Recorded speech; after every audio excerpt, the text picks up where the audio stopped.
Right, what's happening, guys? It's Liz TV back with another video, and in this video I'm going to be discussing Coventry City's new owner, subject to EFL approval, and Mike Ashley buying the Coventry Building Society arena. Before the video starts, if you are new around here, make sure you subscribe, leave a like as well, because this video is going to be great. You already know it. Let me know your thoughts on the whole situation below. Let me know if you think our new owner is a good thing, a bad thing. Tell me why. And let me know your thoughts on Mike Ashley buying the Coventry Building Society arena. All my thoughts on this will follow in this video. So, I think the first thing we start with is, who is this new owner? It's Doug King. Realistically, before it was announced yesterday that he's buying us, no Cov fan had heard of him, and no Cov fan expected it. I'm not going to lie, at 7 p.m. on the 16th of November, I didn't expect to be seeing a tweet saying he's bought like majority of the club. So, as Cov fans do, they've gone into a bit of research about him. The club did provide a bit of like background on him. He's a local businessman from Stratford upon Avon. He's oversaw investments of over $400 million. So he's not afraid to invest a bit of money. He's bought an 85% share in the football club, meaning he's pretty much a sole owner, with Sisu keeping the remaining 15%. And I think everyone already knows this, but that 15% is purely so that they say Doug King takes us to the Premier League.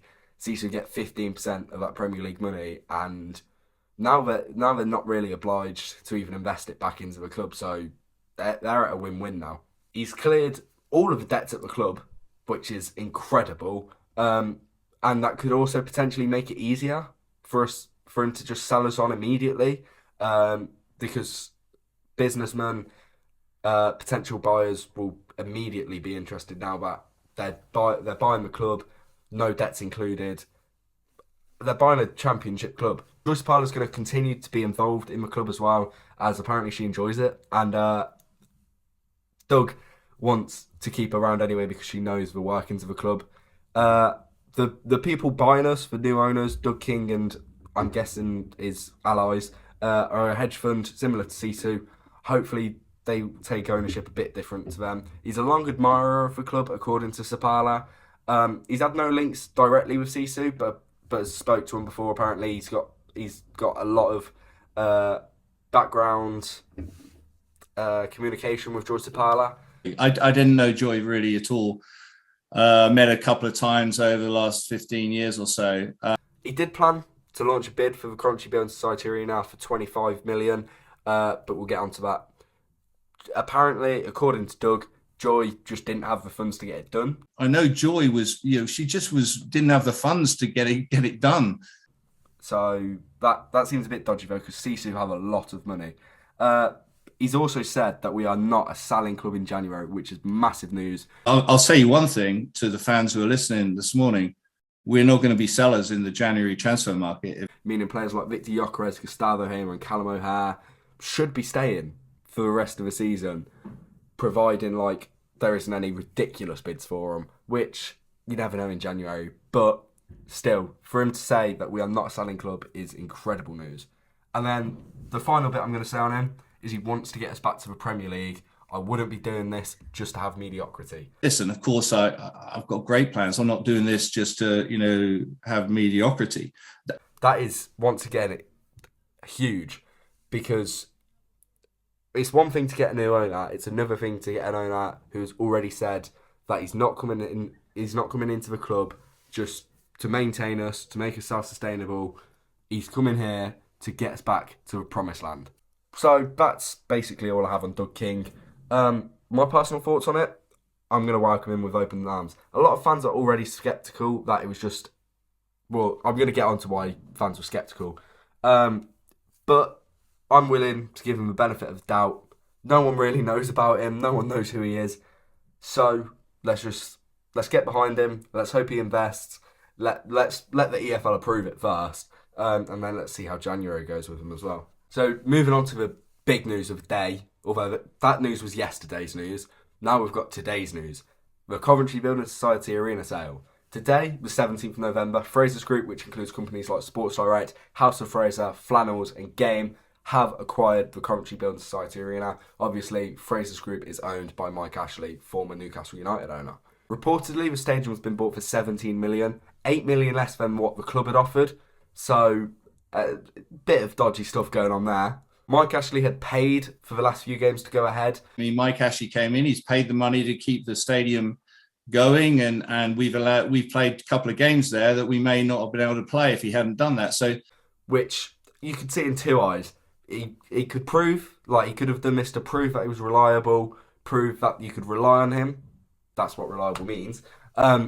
Or he could see it as a way to, in the future, overcharge Cov as an IOU. Like, remember the time I let you play games before I even owned the stadium? I put money into something I didn't own. Now you've got to pay me back for that.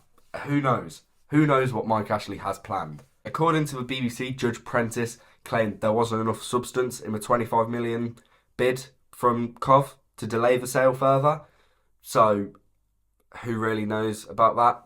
But it all seems a bit dodgy from Cov City Council in my eyes. Arena Coventry Limited, ACL, Arena Coventry 2006 Limited, and IEC Experience Limited, the three operating companies of Coventry Building Society Arena, had a total of £1,201 in their bank accounts combined, and that is with a £2,000 energy bill due tomorrow, meaning they were fucked. They would need £300,000 to continue trading beyond Friday, and nearly £650,000 to carry on beyond the end of the month, meaning this sale had to pretty much happen now, in all fairness. Fraser's Group representatives threatened to walk away from the deal as a whole as well if they were not granted administrative orders today.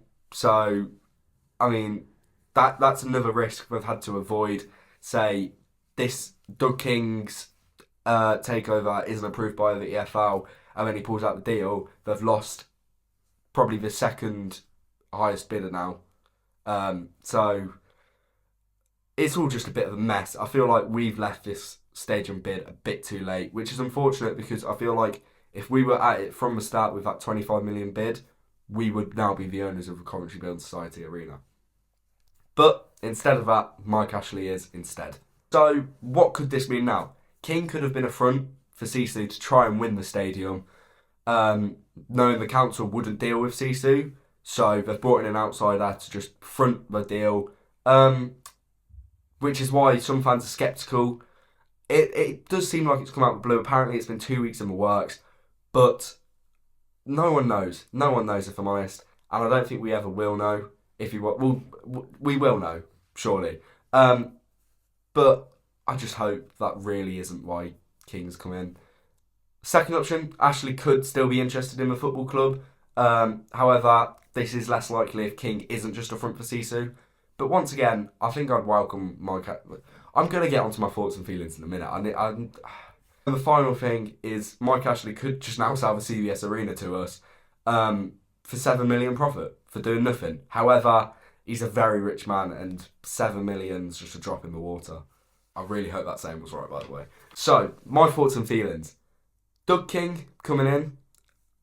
Hopefully, it's good. What we're hoping for is he's going to put his money where his mouth is.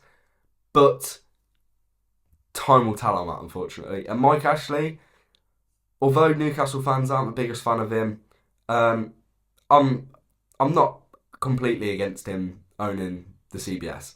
I think it could have been a lot worse. I feel like NEC buying it could have gone a lot worse. Mike Ashley isn't the ideal candidate.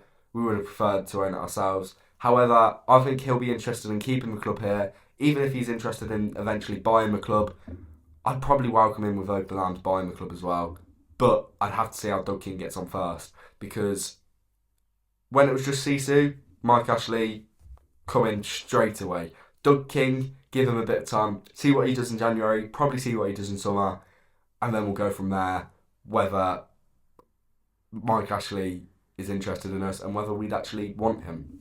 I've no clue what this means for the stadium name rights either, because realistically, Mike Ashley's going to want to call it the Sports Direct Arena, ain't he? Just like St James's Park used to be for Newcastle. But I don't know how the lease works with that, if I'm honest. But yeah, time will tell what happens to the ground now. Time will tell what happens to the club. If you did enjoy this video, make sure you leave a like, Subscribe if you're new around here. Let me know your thoughts and feelings on this whole situation in the comments. And I will see you very soon. Thank you a lot for watching.